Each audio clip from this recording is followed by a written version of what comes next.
Woo! Wasabi guys, it's your best friend Void Mage Gamer here. Or at least I hope so. I'm going to be bringing up a topic here that I would like to continue making videos about, hopefully in the future. Uh, as far as when it comes to my top 10 list or any list that I do, I typically try to keep it based around Commander. But in terms of Cube, I definitely think I can expand my knowledge and give more content to you guys based around Cube as a format. And for those of you who are unsure about what the hell I'm talking about, let me just give it to you, give you the basic gist of what Cube is as a format. So, as you all know, there is such a thing as limited constructed. Now, what is that? Well, it's basically you take any in particular set, and you're usually going to get a booster box, maybe two, depending on how many people you have, and you draft. And then you construct a 40 card deck based around the cards that you end up drafting. It's extremely fun, especially if you know exactly who you're playing with and you know their play styles and you know exactly what to expect out of the draft. However, it's always fun to see the new experience of just drafting new sets. It's always entertaining, and it's always one of those experiences where you really develop a fondness for specific cards based off of your memories and your experiences drafting, more so than any other format. If I had to say so honestly, like you don't have as many good experiences with standard of specific cards. Like a limited card is typically it's going to be good for base power and toughness, good keywords, the usual stuff, just solid fundamentals, not anything too flashy. Whereas with standard, you see a lot more flashy cards. Commander, you see a ton of flashy cards. So keep that in mind when we talk about Cube. It is more around the basic fundamentals of the game, like any drafting is. However, the major upside to Cube is that you can use your own pool of cards, and it can be anything. There's no rules against anything at all. It's all off the table. You can do anything you want. Anything at all. You could put 10 Black Lotuses in there. You could put 10 Ancestral Recalls, and you can draft it with your friends. It'll be busted as hell and probably unbalanced, but it's definitely possible and doable. There's no rules in this format whatsoever. Let's just put this into perspective here. Let's say you had for one day the job of being R&D for Wizards, and you were tasked with the duty of making a 360 card set with cards that already exist. Now, obviously, the main goal here is to make your cube as balanced as it possibly can be. This isn't always easy, and in fact, I think most of you will find doing it you're gonna be a hard task to find any good blue cards to really balance it out, because blue is really the color of alternative win cons. I mean, you have card draw, you have counter spells. It's very hard to find consistency in those in a primarily singleton format. I know you can put multiples in your cube and however many you want. Yeah, that's possible. However, it's really enjoyable when you see a lot of different cards and not everyone's drafting the same way. And to ensure that no one drafts the same way, you can have a singleton format in your cube there.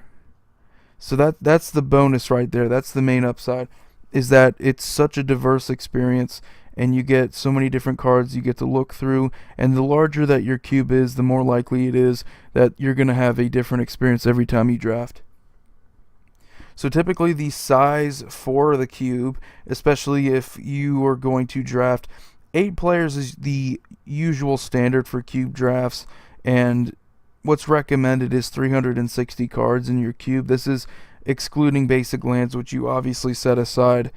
And the other benefit here too is that it's not like where you have a booster box and you just have all these cards just laying around unsleeved or anything like that.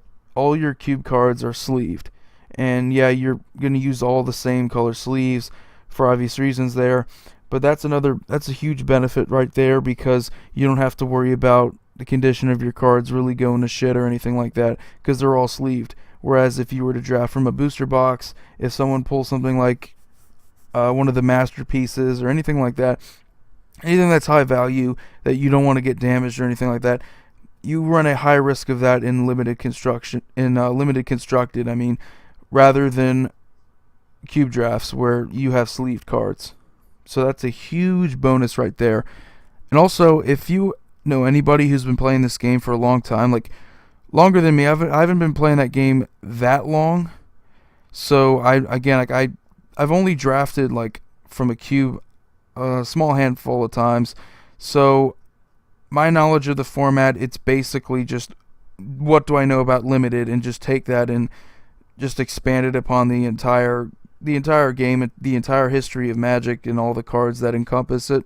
So basically what is good about it is that you can choose all these different formats, and if you ask someone who's been playing for a long time, they will tell you that cube is probably the most enjoyable thing right now for them, because Vintage and Legacy, they're soft formats. Like everybody knows about them, everybody's played them for a long time, and the vets in this game, they get real bored of that shit. So cube is pretty much where they go for release of the bullshit on FNMs and Pro Tours, and well, I know they don't do Pro Tours for Legacy anymore, but you get what I'm saying there. It's not as competitive. It's not as, it's not all about net decking and all that. It's all about, can you make a balanced set here, or a balanced cube? And a lot of the older players who have a ton of cards in their binders or in their, just in their collection in general, are going to find it extremely enjoyable, just finding all these cards, putting it together, and forming a decent card pool that's well balanced. And that's a difficult task. It's a lot harder than it sounds. And right off the bat, what you're going to typically see is like someone's going to put in a card that's really powerful. It's like a good legacy card, and then the rest of the cube's just off balance. And it's like, oh, you have good limited staples and cards that would see play if you were just doing limited constructed. No, you have to think about making a balanced cube in comparison to other cubes with those similar guidelines. Let's say you're making a Pauper cube. Well, you're going to make a cube that follows the rules of Pauper, like they're all commons and they're all pretty well balanced. You want to put as many different strategies as you possibly can in there. Best way to do that is to just, I think with Pauper, you would definitely want to consider putting multiples in there, because there's not that much consistency if you make a singleton Pauper cube. So yeah, if you're going to be making a legacy cube, you definitely want it to be balanced. And unfortunately, when it comes to the cube, if you put something in there, like let's say you put a Lion's Eye Diamond or a Gaia's Cradle in there, yeah, you better have a ton of other cards that are on similar power levels. Otherwise, it's just, what are you doing? You're just in there to show off with a couple of your really expensive cards, and the rest of it is just standard staples of the past couple years. That's ridiculous. You definitely want this to be as balanced as it can possibly be. And there's other types of cubes. You can obviously go for a more modern-based cube, Frontier cube, which is actually pretty interesting now that I think about it. Could definitely work. There's just a whole bunch of cool shit you can do with cube, and it's all different. No one's cube is the same. It's the same thing like Commander. You have that desire, that incentive to play the format where no one's really playing the same thing. And I would argue that if you can do it, absolutely 100% do it, because there's, like I say, if you can play Commander for the same exact reason. It's extremely fun, and no one's playing the same thing. You don't run into net decking. You don't run into... It's not boring at all. Like, you could play it so many times and continue to draft. The only downside would be having to shuffle the whole fucking thing. That's a pain in the ass. Because you have to get, like, at least the 8 people that are involved to help out and shuffle it with you. It's a tougher task than it might seem. But I absolutely enjoy it. If you can definitely, even if it's not your cube, if you can participate in any sort of like cube drafts, anything like that, definitely do it. It's one of the most, if not the most enjoyable thing to do right now in the whole game of Magic. At least in paper it is. If you go on MTGO, they have like legacy cubes. They have a whole bunch of cool cube ideas. There's like deck lists, or not deck lists, but lists for cubes and all that all over the internet right now. So like out of all the things in Magic right now, I would say cube is easily the hottest thing right now. That's not currently promoted, because obviously how are they going to promote something that is as customizable as you can possibly get within the game, and requires a lot of cards. I don't know if they would ever do anything like that, make a pre-constructed cube and sell it. I might be giving Wizards an idea here. I don't know how much they would MSRP that shit. That would be a lot of money if they were to make a decent pre-constructed cube product. Like, I would buy that in a heartbeat. If it had decent cards in it, like you're not talking about, it doesn't have to be extremely powerful to be an enjoyable cube. And that would definitely sell pretty well. I don't know. I don't honestly know if they're ever going to do that, though, but that would kind of take away from the emphasis on the newer sets if they were to do that. Like, what's the point of opening up the newest set if I could just, have a 360 card pre-constructed cube set here? That would be epic. And I would buy that in a heartbeat.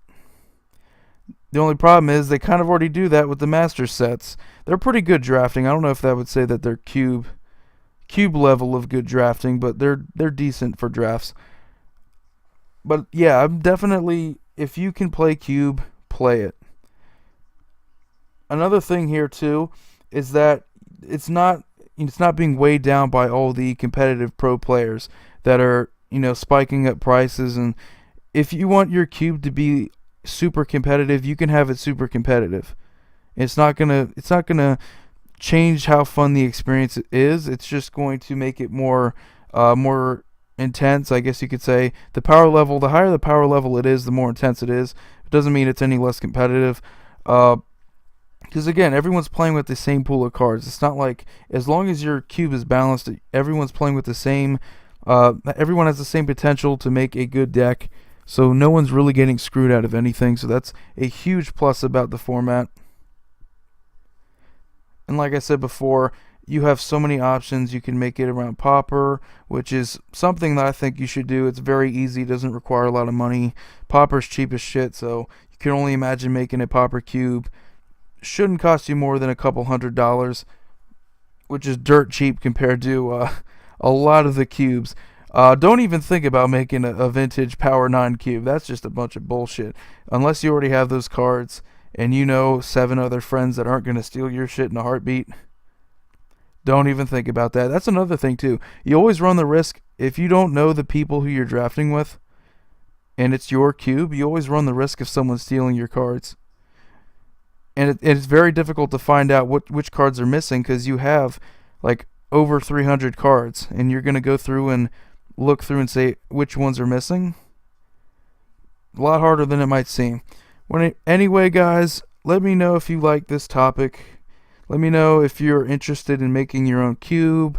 Let me know if you want to have me do any lists of anything cube related or anything Commander related that could be related to cube as well.